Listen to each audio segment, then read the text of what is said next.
So these days I've been going through a little bit of a language rut, and so today I want to share a few of my tips and tricks that I use for myself that could also help you to get out of a language rut. What exactly do I mean by language rut? I'm talking about a period in your language learning when things get boring, your routine gets stale, you kind of want to give up because you're not getting the same emotional rewards, the same intrinsic rewards as before. I think it's pretty crucial that we reignite the fire. I've talked on this channel before about how passion and motivation are probably one of the most important things about language learning. If you don't have them, you won't succeed. So how do you reignite that lost passion? To be specific, I'm not exactly talking about the language plateau, which is another phenomenon for another day. I'm talking specifically about a language rut. You are going through all the motions, you're doing everything right, but still somehow it just feels not right. You're not getting the same excitement that you used to when you discovered something new. The highs are not really highs anymore, the lows are not that low anymore, and it just seems very stale. So I have a few strategies of my own how to get out. I think one of the best things to get excited again is like shock therapy. I couldn't think of a better way to describe this point, but do something shocking for your language learning. If you're in a language rut, that means you're not doing anything new, you're not doing anything interesting. So you really ought to be doing something that's shocking and different. I actually did that 2 times this year with the same language. Earlier this year, I did a 30-day Turkish challenge where I tried to speak Turkish to this camera every day for about 30 days. That was something totally new because I think I didn't really speak Turkish before that point. And again, this month of June, I've been feeling things getting a little stale with my Turkish, so I just jolted myself by booking an italki lesson. Yes, I have been learning Turkish for over 5 years, but I've never spoken it to someone. I'm speaking to the camera, I'm writing all these diary entries, but I've never spoken to a human, so I booked an italki lesson. This is something that's going to jolt me into being excited to learn. It'll be really fun to get a new positive reinforcement for my learning. I've never gotten a Turkish speaker complimenting me from my conversation just because I never had a conversation. A somewhat related point is about cultural connections. One of the major ways that we derive motivation and drive for a language is through cultural connections.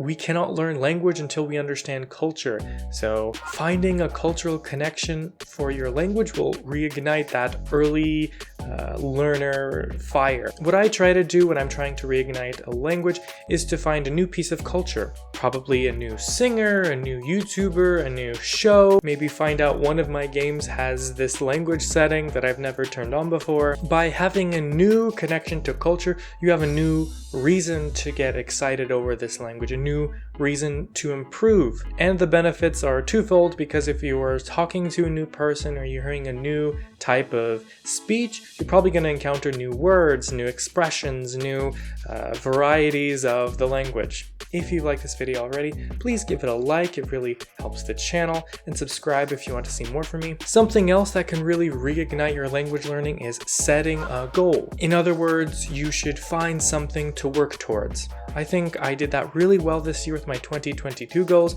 Some languages I really did reignite, especially Turkish, but some of them not so much. I think that's just a matter of time. I can't touch on all of them in 1 year, but it can give you a reason to keep going. If you made a goal like I want to learn 1,000 words by the end of the summer, you really have a reason to, pick up the pace, really get something done. Whereas if you didn't really have a strong goal before, reevaluating those goals can give you reason to keep going. I've talked about goals before. They don't have to be serious.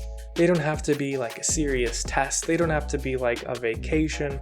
It can literally just be like some accumulative, arbitrary number that you really want because it's a round, beautiful number. One of the reasons these language ruts can emerge and we can feel like things are not working is just because our routine is stale. So it's not really a matter of the language or the studying, but it's a matter of the place and the time. So something else that works for me is trying to mix up the place and the time of my studying. If I'm not feeling that I'm getting the same emotional reaction, maybe mixing it up and, doing it in the morning instead of the evening, or doing it in your kitchen instead of your bedroom, or doing some listening in the car or the train as opposed to your bedroom. These kinds of changes can probably trick your brain into thinking that, oh, this is a new thing, I like doing this new action. It's worked for me before, you guys try it, it could help you. It may not be a matter of the language, maybe it is just a matter of time and place. Another reason we might be getting into a language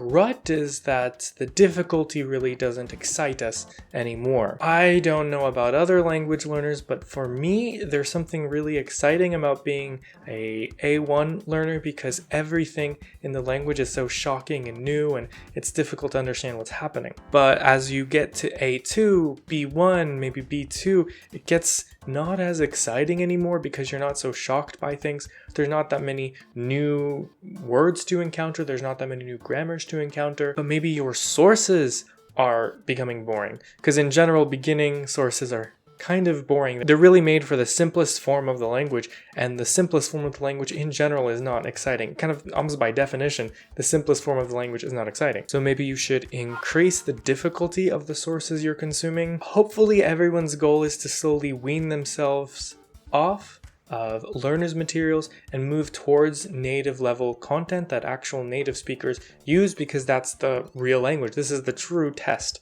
of your language skills. If you're already using native level sources, maybe increase the class or education level of the speakers you're listening to. Maybe you love listening to YouTubers speak that language. Maybe try listening to a lecture in that language, maybe a professor. Maybe they can introduce you to some exciting new things in the language you didn't know about. It's a new experience, it's a new level, you're going to be learning new things. I think that helps me. Increasing the difficulty of the sources I'm using as I'm feeling I'm in a boring little rut is very useful to pull me out of there. So those are some of the strategies I use to get out of a language rut when things are getting boring for me. Maybe you should try them if you're feeling things getting a little stale with you.